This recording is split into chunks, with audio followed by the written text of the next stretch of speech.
Hello, good evening, everyone. Uh, we are back. Another edition of Talks Hamilton, and this is where we get to talk about issues that are happening in Hamilton, issues that are happening in Ward 14. So today's episode of City Talks Hamilton, we have Ian. Ian is going to be talking to us around um, cycling safety, what residents need to know about cycling safety, what are some of the issues that are happening around cycling safety here in Hamilton, maybe even in the broader context of Ontario and Canada. So, Ian, thank you very much for joining us this evening. So, can you please tell us a little bit about your law practice and how you support cyclists? Sure. No, thanks so much for having me on, Coach. I'm happy to get a chance to talk about this stuff, and equally happy to get a chance to see you. So yeah, thank you. I am a personal injury lawyer by trade. That said, I've got a real passion for bikes, and that's personal as well as professional. And so I was in the midst of just sort of rejuvenating my practice, I guess, in terms of just modernizing and also in terms of with the with the pandemic, obviously we were having to find a new way to do business. And I sort of thought, this is a good opportunity for me to really sort of I still do all the other stuff, all the sort of typical traditional personal injury lawyer stuff, but to really incorporate and focus on cycling within my practice, and that is, I really see cycling, in particular as it dovetails with my practice, as being an advocacy role. So it's not just a matter of of just doing traditional lawyer stuff when it comes time to representing cyclists, but it's also an opportunity to try to highlight some stories, to make some change, to put some pressure where pressure needs to be applied. And the response has been great. Unfortunately, it is an area in which there's a lot of need, and I keep telling people, and I'll say it again, that I'd like nothing better than to be able to put this part of my practice out of business. But we're certainly nowhere near that yet. And until we are at that point, people need help with the problems that they suffer as a result of collisions with drivers. And also there's a lot of work to be done in terms of getting out there and talking about cycling and how it fits in within the broader transit discussion, within the broader complete streets, city vitality discussion, environmentally, economically. We can talk about the impact that cyclists have on local economies. Cycling and cyclists can save the world, and I just want to do my little part to help support that. So you mentioned one of the main issues is around collisions with vehicles. As many might know or many might not, there is a candidate in Ward 4. I think it was in the newspaper, and many have seen the video that was struck by a vehicle, and the Ward 4 candidate Pascal was riding a bike um, with their nephew. So, what type of collisions are we seeing, and where are they usually? Where do they happen? That's a great question, because the one that Pascal suffered and their nephew was one that I find is not as often seen in deep urban areas as it is, say, out in rural countryside, in particular. But they were essentially run down from behind. It was on a particularly narrow section of John Street South, and there was a utility truck in the left of the two lanes, the leftmost of the two lanes, and a car was the driver of a car just tried to, as best I can tell from the video, just tried to put a car where there simply wasn't space, and there absolutely wasn't space to comply with the 1 meter passing law that cyclists are entitled to when being overtaken by a car in Ontario and other jurisdictions in Canada. So that was as Pascal said themselves, that was a situation where it truly is a game of inches, and but for 6 inches one way or the other, the outcome of that could have been very, very different. And we're all very blessed that it wasn't. And frankly and unfortunately, we're blessed that there was a citizen who happened to have a dash cam who was driving in the area and really made a point of publicizing it and saying, "Hey, I saw this. This isn't right. I need help identifying this car, and making sure that something comes of this." So absolutely full credit to him for doing that. And it's something that has really sort of caught the attention of people to the extent that a lot of cycling incidents, absent unfortunately fatalities, don't tend to attract attention. Mm-hmm. So then, as a municipality, what is the responsibility of the municipality to ensure safety for cyclists? Because if by law you have these things that said there should be a 1 meter passing distance, cyclists are also treated as vehicles on our roads, and we have to share it. Like, what is the responsibility of the municipality to make sure that cyclists are safe? If only that were such a simple answer. The one thing that I always like to focus on is that cyclists are not necessarily a species unto ourselves. Drivers are cyclists. Cyclists are drivers. We're all pedestrians. We wear different hats at different times. So it's a municipality, to me, has the obligation to take, at the very least, reasonable steps to make sure that the infrastructure is in place and is maintained properly in order to ensure that its citizens and visitors are able to get where they are going safely. It's not complicated. And with regard to cycling specifically, right now, obviously, there's been a real boom in cycling over the course of the last few years, and no signs that that's going to change now that we're looking at $2 a liter gas, and quite frankly, there's greater availability of bikes that can be used in the winter, that can be used for hauling cargo and kids and everything else. So bikes aren't going away.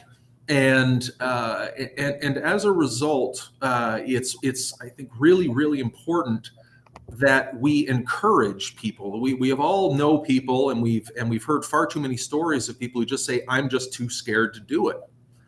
And I know that when I speak with people like that, unfortunately, I can't tell them that they're being irrational.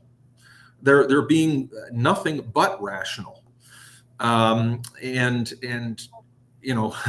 I recognize that, of course, all of these things need to be viewed through different diversity lenses as well. I'm a more confident cyclist than a lot of people. That will not save me in every situation, but it means that for all sorts of reasons, some of which I've earned and a lot of which I haven't, I am confident that I'm on a bike, and I am willing to be assertive to the space around me. And if somebody honks at me, so be it.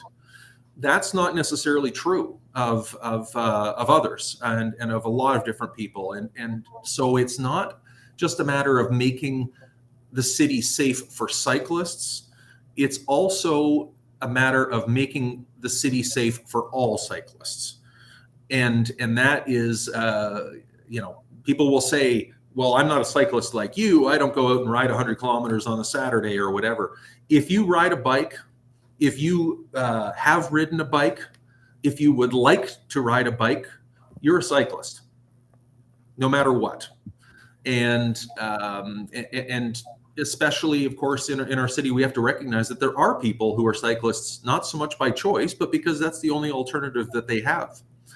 They are just as entitled to protection as anyone else is. Mm-hmm. And so I really see cycling as an equity issue. And I think it's one that cuts across sort of the layers of society in our city and beyond. And we have to make sure that we're mindful of that when we are trying to address cycling and its role in our cities. Mm-hmm. Yeah, we had a community cycle in Ward 14 a couple of weeks ago. Sue, Mark, John Davey, Hamilton Rambler, a couple of Ward 14 residents came out, and the fascinating thing was we had Mark play some music, so we didn't get those honks. and Yep. and while we were riding together, I think it was John and Mark that were also highlighting some of the dangerous conflict sections. And if you don't ride and if you don't experience it, these discussions might not seem real. But while we were doing the riding and we had to cross from one side of the street to another, have to look both ways. You don't know if they're going to stop or they see you, right? Like these are all the things that when we're talking about safety for cyclists, pedestrians as well, young ones that might also be cycling, right? These are the things that we're trying to address. So from your view, what are some of the actions or initiatives that cyclists and obviously other users of our roads, sidewalks, bicycle lanes can take to ensure that we are all adopting safety principles as we use our streets and our roads? The trick of that is that there is a real debate amongst cycling advocates in terms of the obligation that is placed upon pedestrians, that is placed upon cyclists to be responsible for their own safety. We don't ask that of motorists. And so there is, I can speak for myself. And others won't agree. I can think of a couple of good friends of mine who are amongst the strongest cycling advocates that we have in this city, and they will not wear a helmet. That's just, they say that I'm not obligated to. We don't make drivers wear helmets. Why do I need to? And I can see that argument. It's not for me. I think whatever I can do to make myself as safe as I can possibly be is part of the commitment that I make to my family to come home every day. And so for me, it honestly, a big part of it was the day I used to be like any number of other cyclists, and I'd go looking for a helmet, and I'd think, oh, this one looks good. My bike's got it's got the black on black, and it's got a little bit of blue in there, and so the helmet looks good with the kit, and everything's coming together.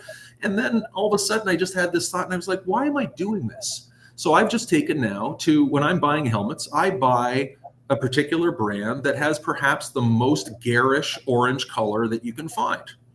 That is, to me, it is a step that I can take to make myself that little bit more visible. It's also a little bit symbolic. But cyclists do have obligations on the road, to use lights within a half hour of dawn and dusk, and to have a sound device on their bike, those sorts of things. Are those universally observed? No. In some cases, I'm like the sound device thing. I'm not really sure that a bell is going to be more effective than me yelling at somebody who's pulled out in front of me. But in terms of lights, I think that's something that we should be doing all the time. I think that's, we all see how much more visible cars are with their lights on. I try to make sure that I'm riding with lights 24 hours a day if I can. I ride with cameras, unfortunately, because things do happen. So I think a lot of it is recognizing the entitlements as users of the road that cyclists have, and being a part of that ecosystem, if I can call it that we need to acknowledge that there are even more vulnerable users of the road than us when we're dealing with pedestrians or kids or people who are mobility compromised, that we need to look out for them. Cars need to look out for us. I should say drivers need to look out for us. So it's not a matter of just what can we do, but I think it is very much an idea of we need to change the mindset. And this is a little bit stars and sun, the moon, and the stars stuff, but we need to care for one another again. We need to recognize. I used to sit on the board of an advocacy group called the Share the Road Cycling Coalition, and they had an ad that we ran that identified cyclists and said, this cyclist is Dave. He's a dad. He's this. Here's Shelley. She's this. And identifying that just because people are on bikes doesn't make them less of a person. And that to me is a key point that I think, whether it's conscious or not, that as a society we're getting away from that care and concern for one another, no matter how we choose to get around our cities.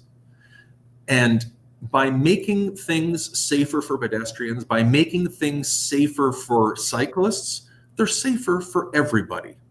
Lower speeds are better for everyone. And I can tell you that in my day job, I spend a lot of time examining drivers who have unfortunately done something to hurt or kill someone. And it is not something that just rolls off somebody's back. That is a profound event in a driver's life. And whatever we as a society can do to avoid those sorts of conflicts, and like I say, just get people home safely. It's to me, that's impossible to argue against. I want you to be safe as much as I want me to be safe. And that goes for everybody in the city. So I know Mark is watching on Facebook. Big shout outs to Mark. Let me just make sure I read some of his comments. There might be Hey, Mark. Mark is saying yes, he wears a helmet to make him make sure that he's safe, and as an advocate, it sets an example to others. And then in addition, Mark is saying that yes, he's been riding with lights on all the time, both flashing during the day and at the rear, flashing at night. So those are some of the things that folks can do. So the next question I have for you is, if a cyclist like myself or any others that are watching, or future cyclists, if they are involved in a collision, what is their recourse? Do they call you? Do they call the city? What's the process? Well, that's one with many steps. The obviously the very first thing to do is to ensure your safety. That should go without saying. If someone has suffered an injury in a collision, and say there's an ambulance has been called and something, leave their helmet on, leave their clothes intact. Make sure they're not lying in traffic, but at the same time, make sure that you're not doing more damage than good. Actually on there it is, the website behind me there. There's actually a list. There's a link there in terms of steps that you'll want to take if you are involved in a collision. The most important thing that I think a lot of people still aren't aware of is that as a cyclist, you are a vehicle under the Highway Traffic Act, and you have entitlement under Ontario's automobile insurance scheme. So if you're involved in a collision with a driver, you are entitled to treatment. You are entitled, subject to various tests, for income replacement, for like different kinds of treatment and that sort of thing.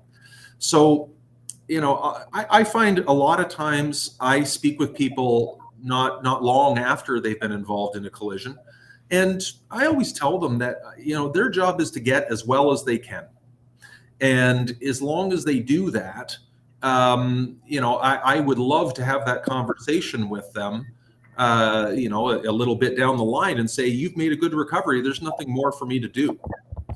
But in terms of, but I would encourage people to at least consult with a lawyer who knows bikes. It's very similar to motor vehicle work, but there's some nuance to it.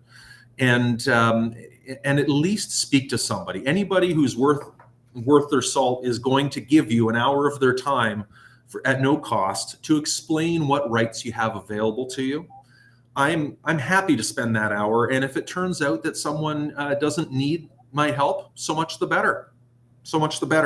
But at least go and find out what your entitlement is, so you know what you're asking for and that you're getting what you're paying for under your own automobile policy.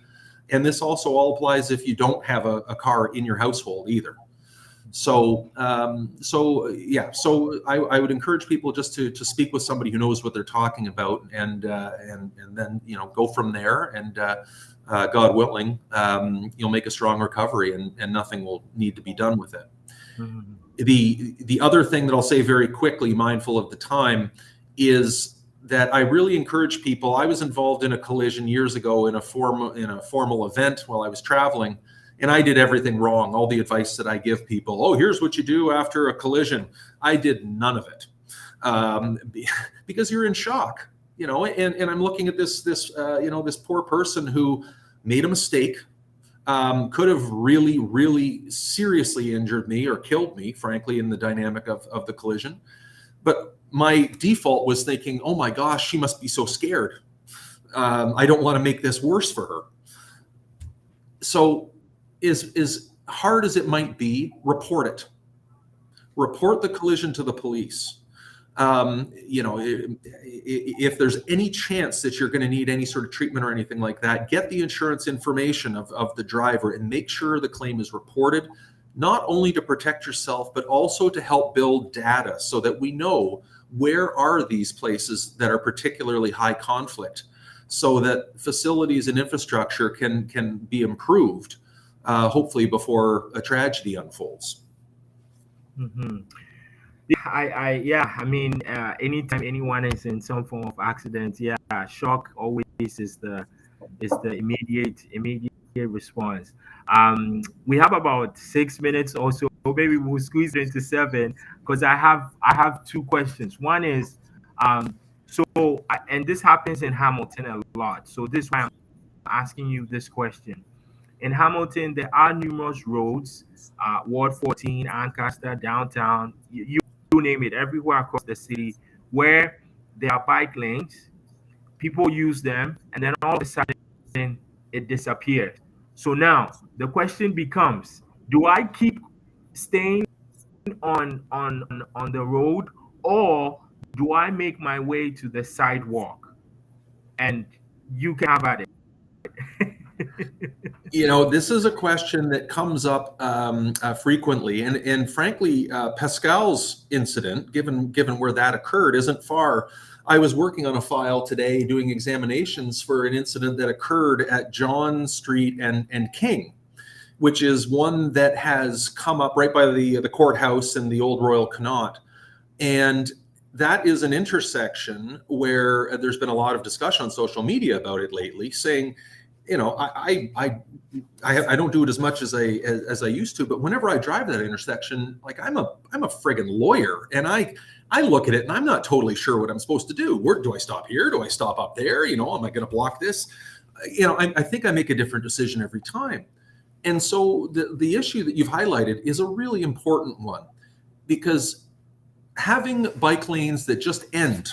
I think the worst of the bunch in the city is that stretch in front of Fortino's on Dundurn South, where you've got a bike lane, then you've got a block of horrible pavement where people are just being thrown in with other traffic, and then there's a bike lane later on. So there's no way to safely get from one to the other. Connectivity is huge. And also, both in terms of drivers and cyclists, it's so important that it is clear what we are expected to do. So the scenario that you have laid out from a human factors point of view, you don't want to put a cyclist in a position where they're saying, oh my gosh, okay, this, no, bad idea, I should do that. It's got to be natural, and it's natural and predictable. And as you know, talking about being, what you said earlier about asking about safety, honestly, as a cyclist, probably the best thing you can do for your own safety is be predictable, and to act in a predictable way. And infrastructure helps with that, both in terms of indications to cars. You know, you drive along Cannon, you drive along York Boulevard, and you see physically separated bike lanes, you're going to expect to see bikes around, so you're more likely to look for them.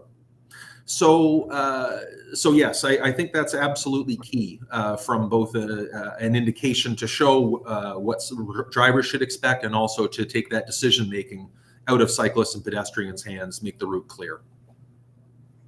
Mm-hmm. Yeah, no, that's I know it happens a lot, and as you're saying, then the cyclists and drivers do not know exactly what's going on. So making sure that cyclists are predictable, that's definitely something that can support. So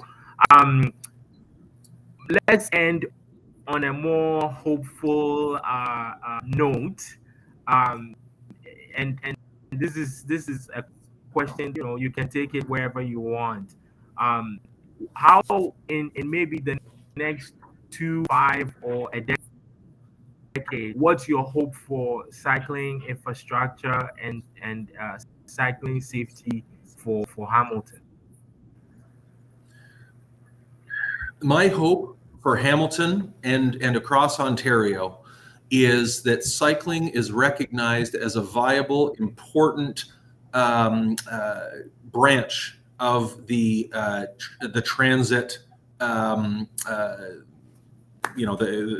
transit issue, the conundrum that we're all facing.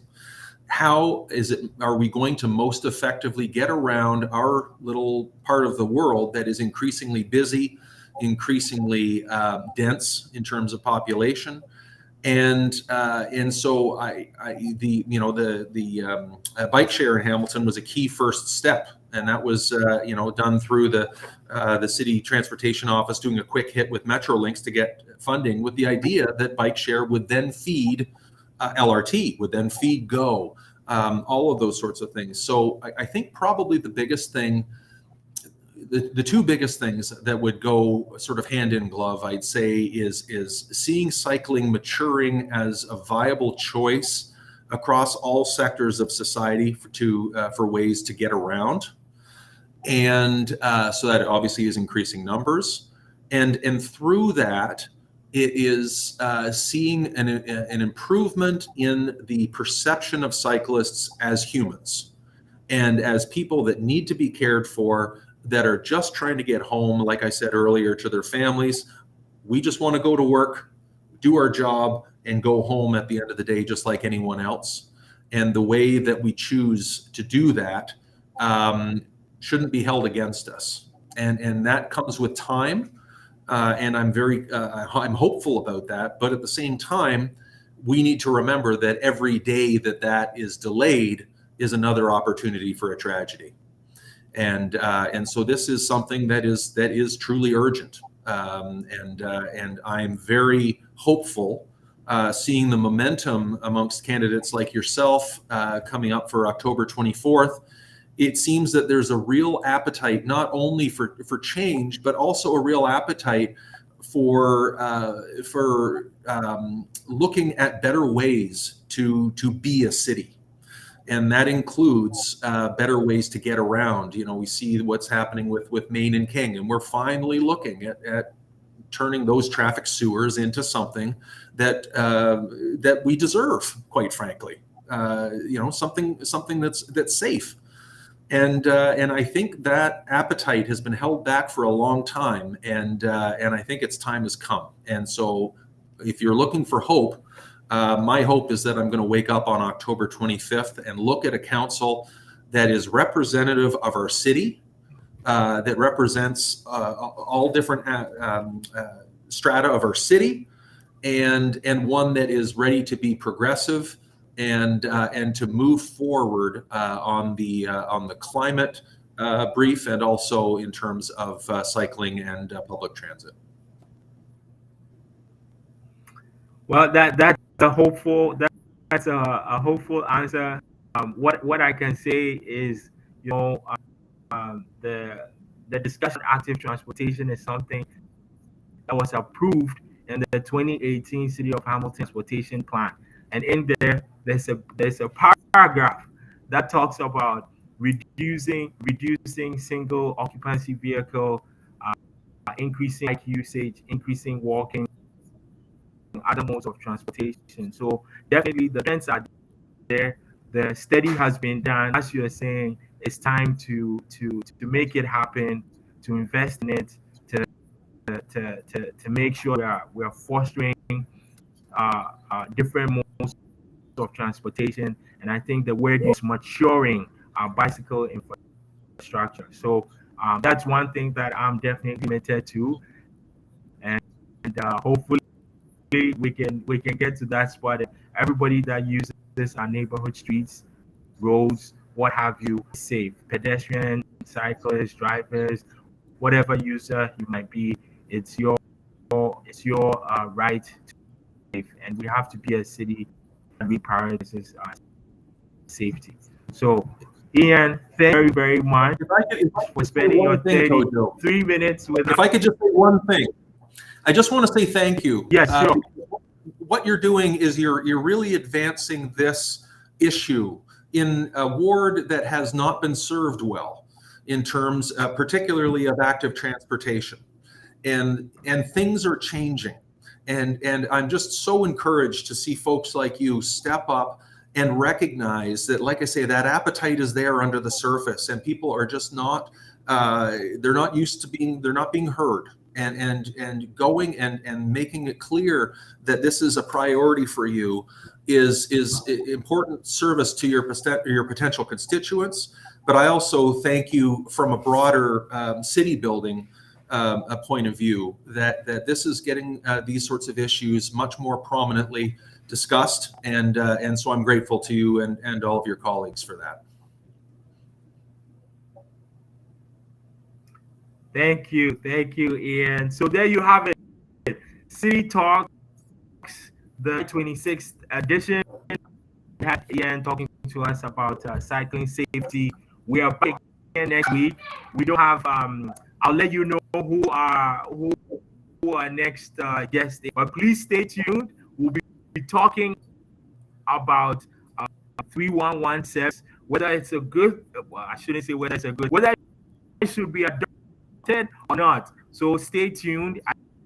That's going to be something that we talk about in August. We have a great guest who has done some research around 311 services across North America. So it'll be great to listen to what you have to say. Thank you very much for tuning in. Thank you.